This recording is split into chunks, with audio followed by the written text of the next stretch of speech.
ଜୟ ଜଗନ୍ନାଥ ସାଙ୍ଗମାନେ, ଆସନ୍ତୁ ଦେଖିବା ରାକ୍ଷୀ ପୂର୍ଣ୍ଣିମାର ଦ୍ୱିତୀୟ ଭାଗ। ଭଗବାନ ବିଷ୍ଣୁ ରାକ୍ଷସ ରାଜା ବଳିଙ୍କୁ ବର ମାଗିବାକୁ କହିଥିଲେ।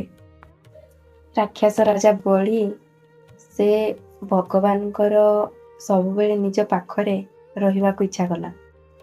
ଭଗବାନ ବିଷ୍ଣୁ ବଳିଙ୍କର ଭକ୍ତି ଓ ସମର୍ପଣ ଦେଖି ତାଙ୍କ ସହିତ ରହିବାର ସମ୍ମତି ଦେଲେ।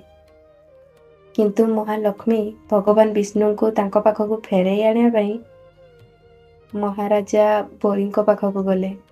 ସେ ରାକ୍ଷସ ରାଜା ବଳିଙ୍କ ହାତରେ ରାକ୍ଷୀ ବାନ୍ଧି ତାଙ୍କ ଭାଇ ଭାବରେ ଗ୍ରହଣ କଲେ। ଆଉ ରାକ୍ଷସ ରାଜା ବଳି ମଧ୍ୟ ମା ଲକ୍ଷ୍ମୀଙ୍କୁ ତାଙ୍କ ଭଉଣୀ ରୂପରେ ଗ୍ରହଣ କଲେ ଆଉ ତାଙ୍କୁ ଉପହାର ମଧ୍ୟ ଦେଲେ। ଏହିପରି ଭାବରେ ଭାଇ ଭଉଣୀର ପବିତ୍ର ସମ୍ପର୍କ, ରାକ୍ଷୀ ଓ ଭକ୍ତିର ଏହି କାହାଣୀ ଆମକୁ ପ୍ରେମ ଓ ବିଶ୍ୱାସ ଆଉ ସମର୍ପଣର ମହତ୍ତ୍ୱ ଶିଖାଏ। ରାକ୍ଷସ ରାଜା ବଳି ମା ଲକ୍ଷ୍ମୀଙ୍କୁ କହିଲେ, ଆପଣ ଯାହା ଚାହୁଁଛନ୍ତି ଆପଣ ମୋତେ ମାଗନ୍ତୁ, ମୁଁ ଆପଣଙ୍କୁ ନିଶ୍ଚୟ ବରଦାନ ଦେବି। ଆଉ ଭଗବାନ ବିଷ୍ଣୁ ତଥାସ୍ତୁ କହିଥିଲେ।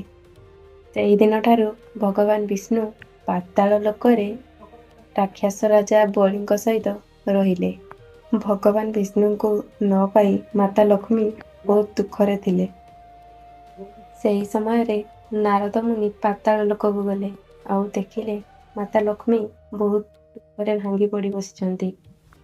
ମାତା ଲକ୍ଷ୍ମୀଙ୍କୁ ନାରଦ ମୁନି ପଚାରିଲେ, ମାତା କାହିଁକି ଏତେ ଦୁଃଖରେ ବସିଛନ୍ତି?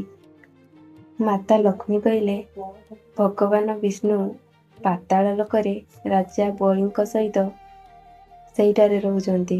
ତାଙ୍କ ବିନା ମୁଁ ବହୁତ ଦୁଃଖିତ। ତାପରେ ନାରଦ ମୁନି ମାତା ଲକ୍ଷ୍ମୀଙ୍କୁ ସବୁ କଥା କହିଲେ। ନାରଦ ମୁନି ମାତା ଲକ୍ଷ୍ମୀଙ୍କୁ କ'ଣ କହିଲେ ଓ ତାପରେ କ'ଣ ହେଲା ସବୁ କିଛି ଜାଣିବା ପାଇଁ ଆମ ସହିତ ଯୋଡ଼ି ହେଇକି ରୁହନ୍ତୁ।